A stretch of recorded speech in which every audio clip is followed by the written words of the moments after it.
Panorama group, जो सोचता है वो करता है। आपके अपने सपनों का आशियाना। नमस्कार, आप देख रहे हैं भारत लाइव और यह है हमारा स्पेशल कार्यक्रम नहले पे दहला। हमारे साथ अभी जुड़े हुए हैं फोन लाइन पे बाबा। मेरे पास एक प्रश्न है, जैसे कि अभी हर जगह चर्चा में चल रही है नीतीश कुमार कोई ना कोई खेल कर सकते हैं। तो बाबा आपसे एक सवाल था कि लालू के एब्सेंटी में ऐसा कौन सा खेल है जो नीतीश कुमार खेल सकते हैं? देखिए, सिर्फ नीतीश कुमार की ही बात नहीं, आपको बता दें कि लालू प्रसाद पिछले लगभग 1 साल से भी ज्यादा समय हो गए वो पटना में डेरा डाले हुए थे। और जब से बिहार में नीतीश कुमार ने महागठबंधन के साथ सरकार बनाई थी, उसके बाद से लालू प्रसाद सरकार पर और बिहार पर पूरी नजर बनाए हुए थे। बिहार की राजनीति के साथ साथ उन्होंने देश की राजनीति को भी प्रभावित करने के लिए नीतीश कुमार का प्रयोग किया था।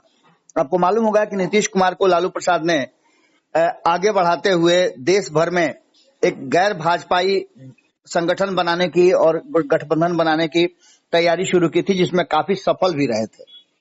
आपको याद होगा कि नीतीश कुमार घूम घूम करके देश भर में भारतीय जनता पार्टी और नरेंद्र मोदी को सत्ता से बाहर करने के लिए एक गठबंधन बना रहे थे, जिसका नाम बाद में इंडिया गठबंधन पड़ा जी। अब जो वर्तमान परिस्थिति बनी है उसमें कई सारी बातें सामने नजर आ रही है। एक तरफ लालू प्रसाद जैसे ही बिहार छोड़ते हैं, पटना छोड़ते हैं, सिंगापुर उन्हें इलाज के लिए रूटीन चेकअप के लिए जाना है।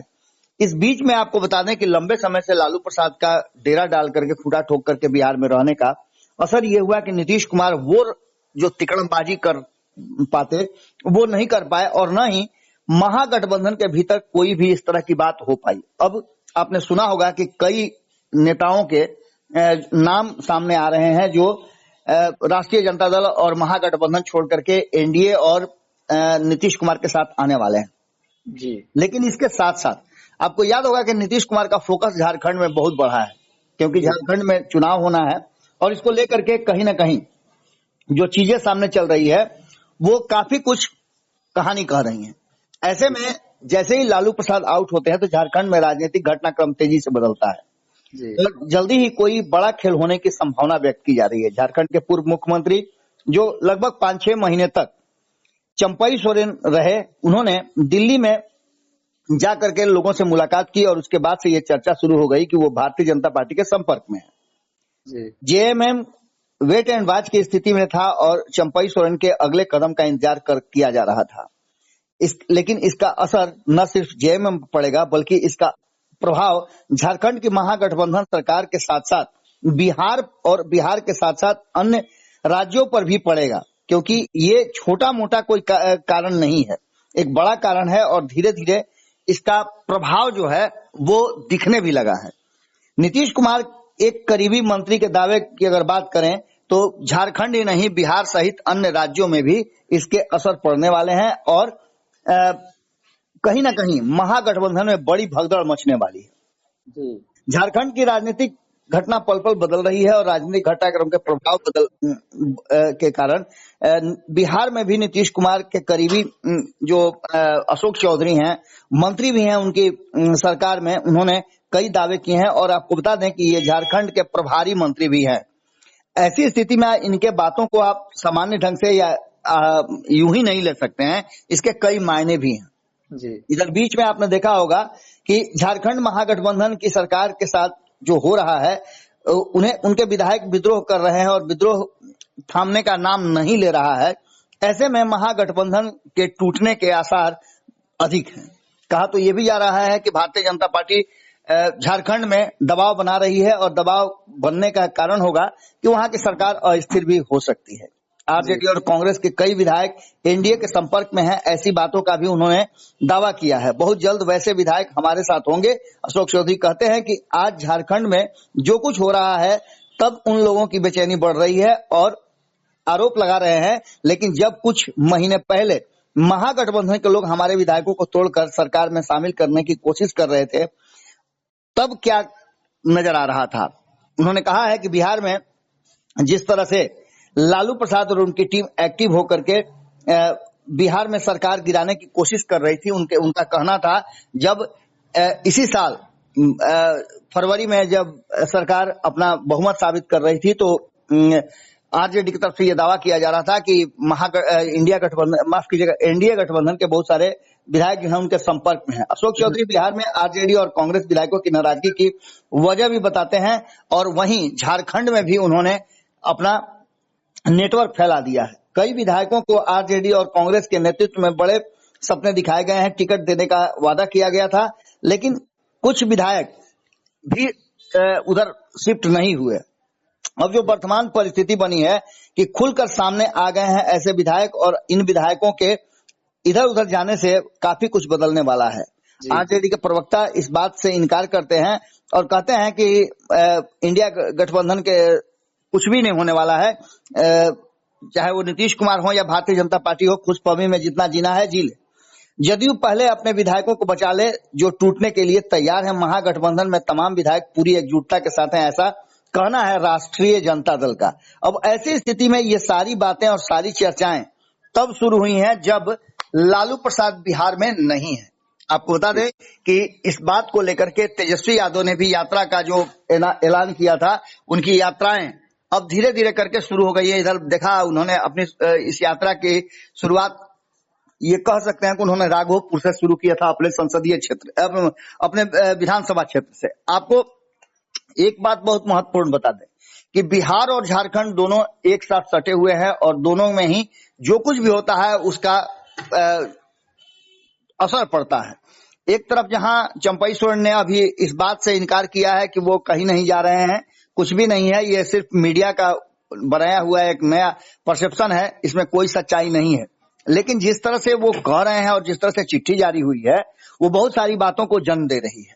इन सभी विषयों पर अगर गंभीरता से विचार किया जाए तो एक बात साफ साफ नजर आता है कि जैसे ही लालू एब्सेंट हुए हैं तो राजनीतिक घटनाक्रम बहुत तेजी से बदला है। कौन सा खेल खेलने वाले हैं नीतीश कुमार, इस बात की भी भनक अब धीरे धीरे लगने लगी है, क्योंकि आपने सुना होगा कि लालू प्रसाद के बहुत करीबी कई नेता नीतीश कुमार से मिल चुके हैं और उनके जनता दल यूनाइटेड में शामिल होने की खबरें भी खूब चल रही हैं। हमने कई लोगों से बात भी किया था, उस बात में हालांकि उन्होंने इनकार किया था, लेकिन उस इनकार में इकरार वाली बात नजर आ रही थी। बहुत ही लाइटली उन्होंने कहा था कि अरे ये तो मीडिया बनाते रहती है। लेकिन वास्तविकता आपको बता दें कि बिहार से लेकर के झारखंड तक कहीं ना कहीं महागठबंधन में हलचल मची है और इसके कारण कई सारे हैं। एक तरफ आपको पता है कि झारखंड में चुनाव होने वाले हैं और जब किसी भी राज्य में चुनाव होते हैं तो कई लोग इधर से उधर करते हैं, कारण कि उन्हें इस बात का आकलन होता है या आकलन करते हैं कि किधर जाने से उनकी जो विधायकी है या वो जीत सकते हैं।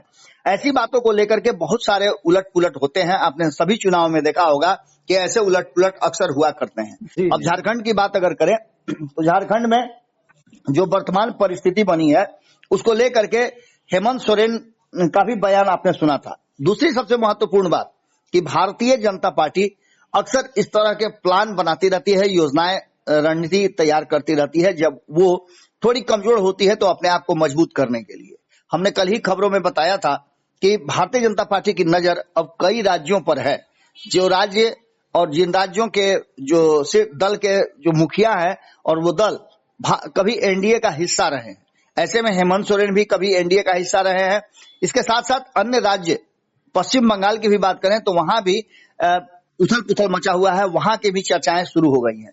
इन सारी चर्चाओं के बीच में जो अशोक चौधरी ने बातें कही है उन बातों को आप अन्यथा नहीं ले सकते हैं। अशोक चौधरी झारखंड से काफी मजबूती से जुड़े हुए हैं और झारखंड में उन्होंने कई बातें की है। इधर आपको याद होगा कि संजय झा जैसे ही कार्यकारी अध्यक्ष बने वैसे ही उन्होंने ऐलान कर दिया था कि झारखंड में बहुत मजबूती से वो चुनाव लड़ेंगे। झारखंड में अभी चुनाव के घोषणा नहीं हुए हैं।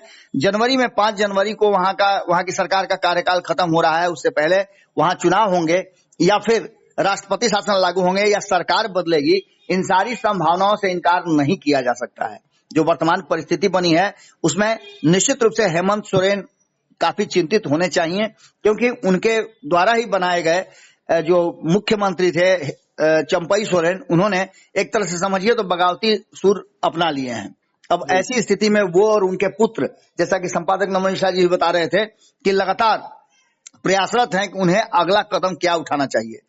जीतन राम मांझी का बिहार से उनको सपोर्ट करना, ये सारी बातें कहीं ना कहीं इशारा कर रही हैं कि कुछ बड़ा होने वाला है झारखंड और बिहार की राजनीति में। जनता दल यूनाइटेड पूरी तरह से एक्टिव हो गई है और जब अशोक चौधरी एक्टिव होते हैं तो निश्चित रूप से आप देखे होंगे कि कई दल के नेता इधर से उधर होते हैं, चाहे वो कांग्रेस से अपने साथ कई नेताओं को लेकर के, सैकड़ों नेताओं को लेकर के जदयू शामिल हुए हों, या फिर अब जो वर्तमान परिस्थिति बनी है उसमें कई विधायकों को उन्होंने राष्ट्रीय जनता दल और कांग्रेस से अपने खेमे में ला करके खड़ा कर दिया हो।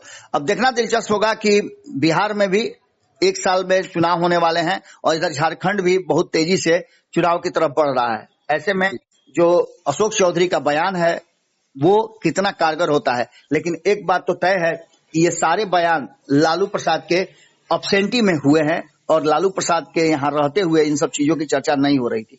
अब लालू प्रसाद की अब्सेंटी में नीतीश कुमार एक बड़े राजनीतिक उथल पुथल की तैयारी में लगे हुए हैं। देखना तो होगा कि कब तक ये कुछ अंजाम दिया जाता है। जुड़े रहिएगा और इस खबर पर ध्यान भी आप लोग रखिएगा। जी जी जी। तो जैसे कि आप सभी दर्शकों ने सुना, बाबा ने बताया अभी नीतीश कुमार का फोकस झारखंड में बना हुआ है और सभी लोग चंपई सोरेन के फैसले पर निगाहें अटकाए हुए हैं और भाजपा झारखंड में अपना दबाव बना रही है। आरजेडी का कहना है कि हम सभी एक साथ है, भाजपा अपना देखे।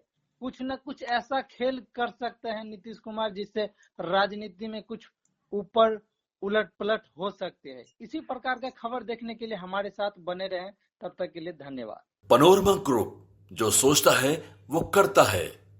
अगर ये वीडियो पसंद आई और वह बिहार के राजनीति और बिहारियत से सरोकार रखेनी तो सब्सक्राइब बटन दबा के चैनल के सब्सक्राइब कर ली। ओजे एगो घंटी बा, ओकरा बटन दबा देला से कुल सटीक और मारक खबर रुआ मुफ्त में मिल जाई। अगर रुआ पत्रकारिता के हमनी के नया प्रयोग में सहयोग कर चाहतानी तो ज्वाइन बटन दबा दी। पेटीएम नंबर नोट कर ली 9386816700। धन्यवाद।